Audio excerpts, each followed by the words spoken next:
Soir. Ce soir, je voudrais vous parler du wokisme, un sujet sur lequel j'ai écrit ce petit livre, Woke ou Smoke, qui s'intitule aussi Chasser le patriarcat religieux, il revient par la science et l'ultralibéralisme, ou que répondre à la propagande woke, transgenre et à l'éducation sexuelle. C'est en effet un sujet extrêmement important, parce qu'on est aujourd'hui dans une guerre totale contre la vie, et aussi contre la civilisation. C'est ce qui caractérise l'époque qu'on vit. Contre la vie, on le voit à travers les pesticides, les vaccins OGM, l'empoisonnement généralisé qui nous ramène à la prophétie indienne du Kali Yuga, où le démon Kali en fait est né d'une goutte de poison tombée sur la terre au début de l'humanité, et où donc on va vraiment s'attaquer au vivant, donc dans sa structure biologique, génétique, dans tous ses sanctuaires, et puis s'attaquer aussi à la civilisation, à la mémoire et à l'avenir, avec une offensive, une double offensive sur les enfants, sur la plus tendre enfance, sur la natalité et aussi sur les anciens. Alors, je vais commencer par lire la quatrième de couverture, puisque c'est fait pour ça une quatrième de couverture, pour résumer le propos.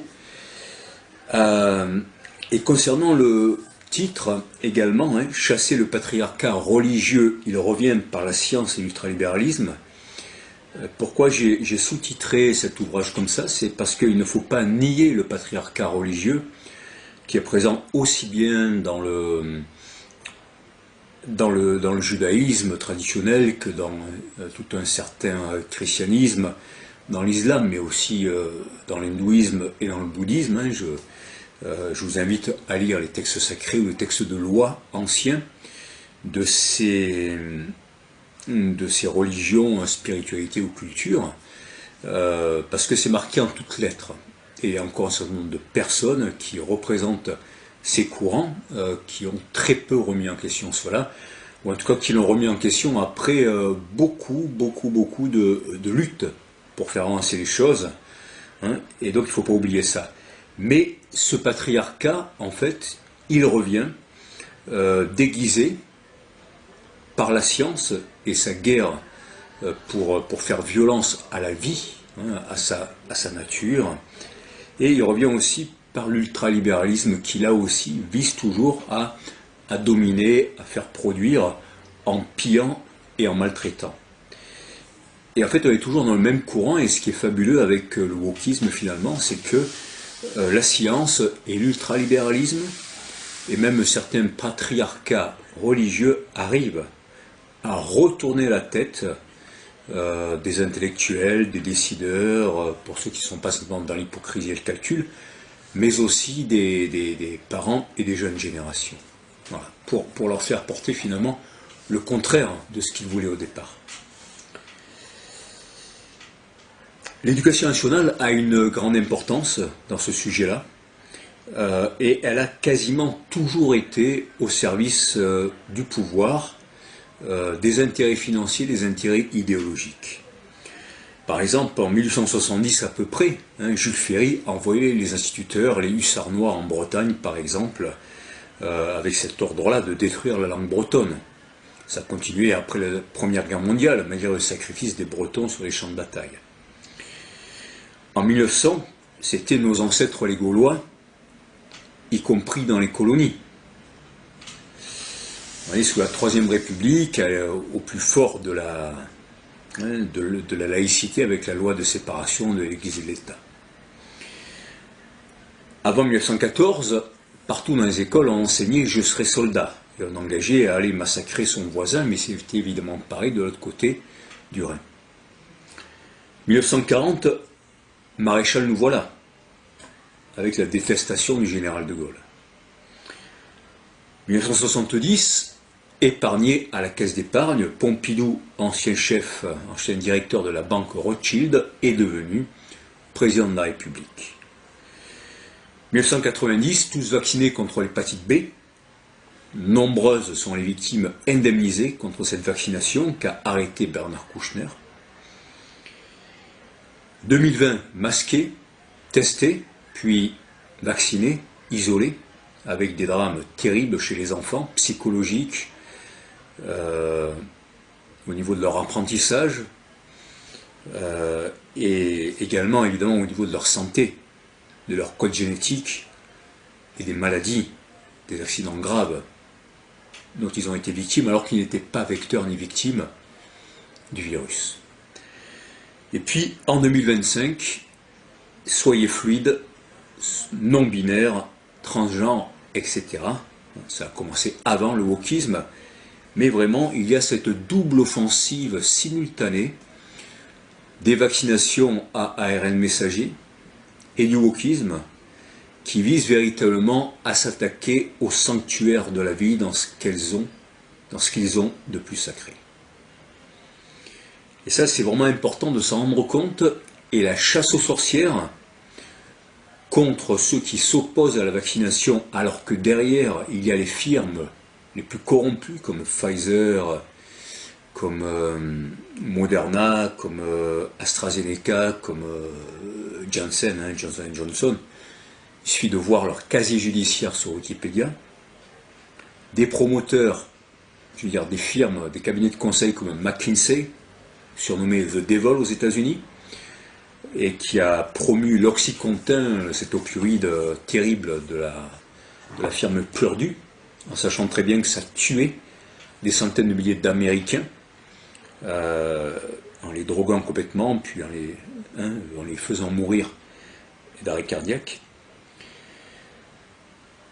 Et c'est encore eux qui sont derrière les vaccins, et derrière le business du transgenrisme et du wokisme, il y a aussi des gens qui sont des forces de division, de manipulation, d'affaiblissement intellectuel et physique de la population dans le but du contrôle, avec des choses qui ont été dites il y a longtemps, on verra peut-être au fur et à mesure, mais évidemment, je vous conseille d'acheter le livre. Mais juste une allusion, des gens comme Aldous Huxley, dans Le meilleur des mondes, parle déjà de l'éducation sexuelle et de jeux sexuels inculqués à des enfants élevés dans des laboratoires, dans Le meilleur des mondes de 1934, 1932 même. Et puis Bertrand Russell, prix Nobel de littérature, qui déjà disait « Des régimes alimentaires, des injections et des injonctions seront combinés dès le plus jeune âge pour produire la sorte de personnes et de caractères que le gouvernement considère désirable, et toute tentative de rébellion sera aussi loin de l'esprit des populations que le fait de se révolter contre le fait de manger du mouton pour des brebis. »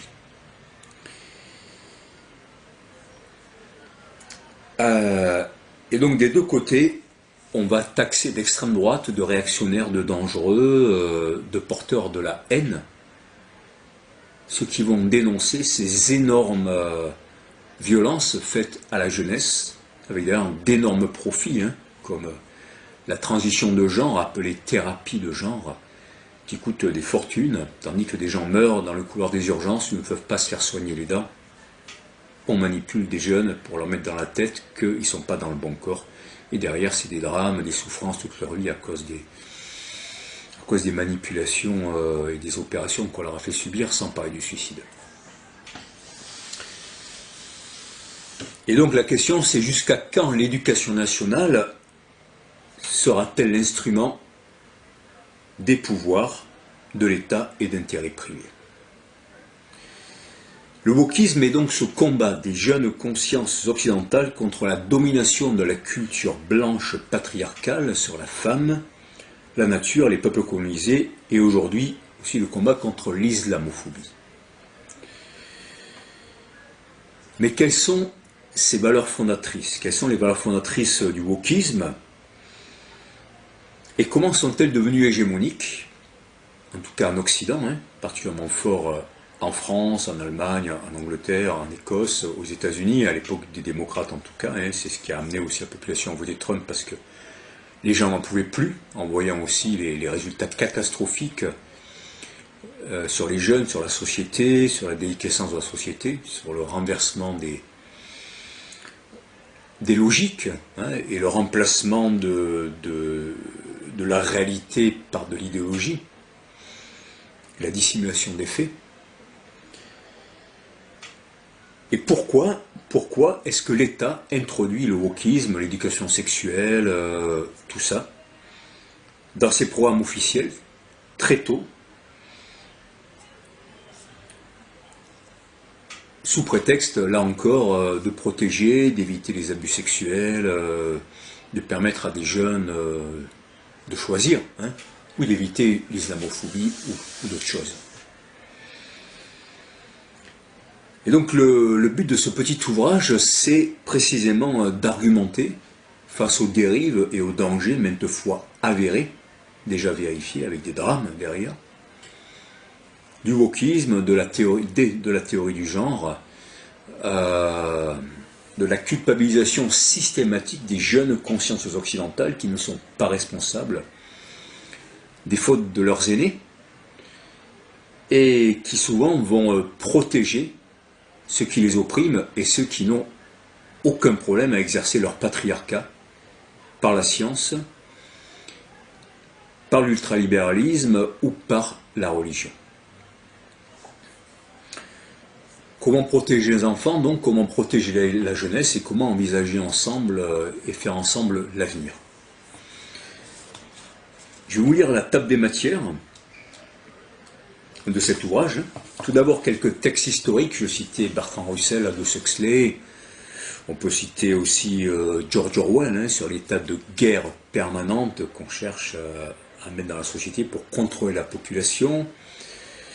Il y a aussi Snowden, hein, qui a dit comment le coronavirus allait être une façon de maintenir toujours la population sous emprise, parce que l'état d'urgence ne s'arrête jamais, et c'est totalement lié, hein, cette offensive du virus et des vaccins avec la théorie du genre et le wokisme. Qu'est-ce que le wokisme ? Comment est-il né? À partir d'une juste lutte contre le racisme et la discrimination, mais comment très vite, comme tout à peu près, il a été récupéré. Ensuite, eh bien, je montre à travers l'histoire, la philosophie, la poésie, comment on est dans un processus de démesure et d'emballement, et comment des mythes aussi sont très utiles pour nous parler de cette fascination pour l'androgyna, pour l'hermaphrodite. En effet, que ce soit dans le mythe, enfin, dans le récit, dans le mythe, dans le chapitre, comme on voudra, de la Genèse, hein, il y a cette idée aussi du premier Adam qui était androgyne, et de la femme qui est sortie de l'homme. Souvent, les anciens dieux sont hermaphrodites, ou ont un côté assez androgyne. On retrouve ça aussi voilà, dans d'autres philosophies, comme en alchimie, l'idée du rubis, de la conjonction des opposés. Donc tout ça, c'est très noble, c'est la conjonction de l'anima et de l'animus, comme disait Jung, et le mysterium conjunctionis, hein, le fait d'intégrer aussi bien sa partie masculine que féminine, sauf que là, c'est totalement détourné dans l'indifférencié. Et finalement, on ne va réaliser aucune de ces deux polarités masculines et féminines qui ont chacune leur mission, hein, leur génie, hein, et qui doivent être parfaitement équilibrées, mais sans se diluer dans une confusion. Ensuite, dans le chapitre 3, je montre comment, en gros, à partir de Francis Bacon, ce philosophe anglais, qui voulait soumettre la nature, la mettre à genoux, etc., jusqu'au XXIe siècle, en passant par l'école de Vienne, qui voulait évacuer tout métaphysique, ou en passant par les déconstructeurs et les destructeurs, d'abord comme Heidegger, et puis après l'école française, comment tout ça s'est imposé jusqu'à nous. Ça, c'est vraiment l'histoire sur le long cours. Et puis, plus récemment, depuis les années 50, et bien évidemment, et même si on parlait avant la guerre de Huxley, et des choses qui étaient déjà prévues, eh bien, ce sont des gens comme John Money, qui avait opéré un jeune garçon sans lui dire, hein, et en expérimentant sur lui jusqu'à ce qu'il se suicide, parce qu'il avait toujours senti que ce n'était pas une femme. Il s'est suicidé. Et puis, Alfred Kinsey, avec le fameux rapport Kinsey sur la sexualité, rapport complètement truqué. aux États-Unis dans les années 50 avec des expérimentations sur des nouveau-nés, sur le plaisir sexuel des nouveau-nés. Et puis évidemment le programme EVRAS, éducation à la vie relationnelle, affective et sexuelle, ou d'autres programmes similaires, et là encore l'école qui fait rentrer le loup dans la bergerie, comme quand il fait rentrer le garde d'asile, comme quand l'école fait rentrer le garde d'asile, ou quand l'école fait rentrer le Pfizer ou d'autres, que les écoles se transforment en usine à tester, test PCR avec les pleurs et les cris des enfants qui n'arrivent plus à respirer, qui font des phobies, enfin toute cette chose complètement monstrueuse que les professeurs et les professeurs des écoles ont cautionné. Moi-même, je suis un ancien prof et j'ai démissionné de l'éducation nationale parce que je voyais bien qu'on se heurtait à aussi bien à des conditionnements des programmes, même si certains programmes sont bien faits, qu'à l'aveuglement des parents et des hiérarchies, même si j'ai jamais cessé d'enseigner ensuite dans l'expérimental ou encore particulier encore aujourd'hui. Et si je tire mon chapeau, un certain nombre de profs qui font leur boulot, avec des choses très difficiles en face d'eux. Mais l'école, en tout cas, instrument de l'État, et ça, vraiment, les enseignants doivent faire une anamnèse pour le voir clément et arrêter d'être les idiots utiles de pouvoirs qui ne veulent pas le bien des populations. Et puis, pour finir, il y a toute une partie pratique dans ce livre, ce qu'on doit rappeler ou demander aux chefs d'établissement, aux enseignants et aux éducateurs qui ont toujours soutenu les mesures gouvernementales à travers les générations. Ce qu'on doit demander, c'est-à-dire les questions qu'on doit leur poser et les rappeler au contrat social des Lumières, du Conseil national de la résistance, à savoir informer, protéger, amener l'enfant vers plus d'intelligence pour le progrès social, vers plus de liberté. Mais là, attention, la véritable liberté, ça passe d'abord par une information, et en adaptant cette information à l'âge des enfants, et jamais en apportant une idéologie orientée des questions que l'enfant ne s'est jamais posées et qui sont le fruit de manipulations extrêmement récentes, qui ont pour certains quelques dizaines d'années, et dont on a déjà vu le résultat catastrophique dans les années 60-70, en particulier après mai 68, avec pas mal de scandales de mœurs touchant les enfants. Voilà. Pour finir, je vais lire le congé du livre, cette idée qu'il peut y avoir à la fin de certains livres, le congé pour prendre congé. La réduction de la population mondiale est un des objectifs de la propagande woke. Ça, c'est marqué dans les textes. Pas forcément du wokisme, mais des textes antérieurs. Et là encore, elle converge avec l'offensive vaccinale. Et encore, c'est les jours derniers, d'épidémie de cancer. La natalité est en baisse, la mortalité augmente. On parlait fin 2022. Dans Ouest France ou à l'INSEE, c'était en fin de l'été 2022 ou 2023, 2023. Bien de fortes baisses de la natalité. D'ailleurs, on va y arriver. Cette double attaque porte ses fruits depuis 2021. Suite au confinement, aux injections de masse, aux masques, au traumatisme psychologique et au marasme social, le taux de natalité est en chute et l'espérance de vie a baissé de 2 ans, et le phénomène de l'asexualité se répand. Asexualité, c'est-à-dire le fait de refuser toute sexualité, se répand aux côtés de l'augmentation des transitions de genre. Les journaux officiels parlent de plusieurs centaines de millions d'Européens en moins d'ici une cinquantaine d'années. L'INSEE écrit: en 2022, 726 000 bébés sont nés en France, soit 2,2% de moins qu'en 2021. C'est le nombre de naissances le plus faible depuis la fin de la Seconde Guerre mondiale. Après un léger rebond en 2021, la baisse des naissances reprend mi-2022. Le début de l'année 2023 confirme ce recul.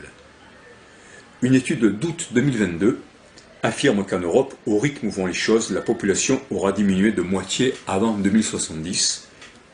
le continent risquant de perdre 400 millions d'habitants d'ici à 2100. Voilà, ça c'est un article de Ouest France de fin d'été 2023. Je reprends la parole. Je ne fais pas partie de ceux qui pensent que l'humanité peut et doit se reproduire indéfiniment en demeurant la prédatrice de la planète. Qu'elle a le droit et le devoir de soumettre toutes les créatures. Surtout pas. Mais la perte des libertés, d'horizon et de goût pour la vie, le reniement et l'effacement des cultures, le pouvoir matérialiste qui s'étend presque partout signe l'échec de la vocation de l'humanité et de l'humanisme véritable, celui qui a aussi une partie spirituelle. On parle souvent de la fin de la vie privée dans les temps qui sont les nôtres. C'est une des caractéristiques des systèmes totalitaires. Intrusion dans la vie intime des jeunes dès la naissance, suggestion de modifications physiologiques, euthanasie qui avance, on prépare la fin de la vie privée dès la naissance et on termine par la privation de la fin de vie dans la vieillesse.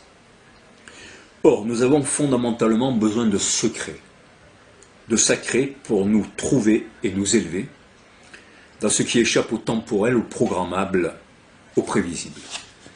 L'amour et la conscience sont précisément les sanctuaires et les refuges de cette vie privée intime nous ouvrant sur l'universel. C'est pourquoi ils ont toujours été suspects et persécutés ou dévalorisés, aussi bien chez les marxistes que les capitalistes ou les fascistes. Et les théocraties n'étaient pas en reste, ne sont pas en reste. Car l'amour et la conscience sont ce qui nous relie directement à la transcendance, sans besoin d'idéologues ni de prêtres jaloux, laïcs ou religieux. L'amour et la conscience nous relient à la source et à l'océan et démasquent tout le factice des totalitarismes. C'est encore et toujours Eros et Psyché, l'amour et l'âme, indissociablement liés. Voilà. Donc, Woke ou Smoke, aux éditions de Lavina, ça coûte 12 €, hein, et j'espère que vous serez nombreux à l'acquérir. Et pour finir, je voudrais vraiment vous inciter à parler, à vous unir. Il faut parler, il faut dénoncer cette idéologie, il faut dénoncer les effets terribles du wokisme, peut-être en commençant par dire que les pays scandinaves qui étaient en avance font machine arrière devant la catastrophe que ça a provoqué pour pas mal de jeunes. Hein, et comme ça, eh bien, il faut, en parlant, vous vous rendrez compte, hein, que beaucoup de parents, beaucoup de personnes pensent comme vous. Et c'est comme ça qu'on fait reculer l'obscurantisme, qu'on démasque, et en montrant la réalité derrière tout ça, bien, il est possible vraiment de changer la direction de l'histoire.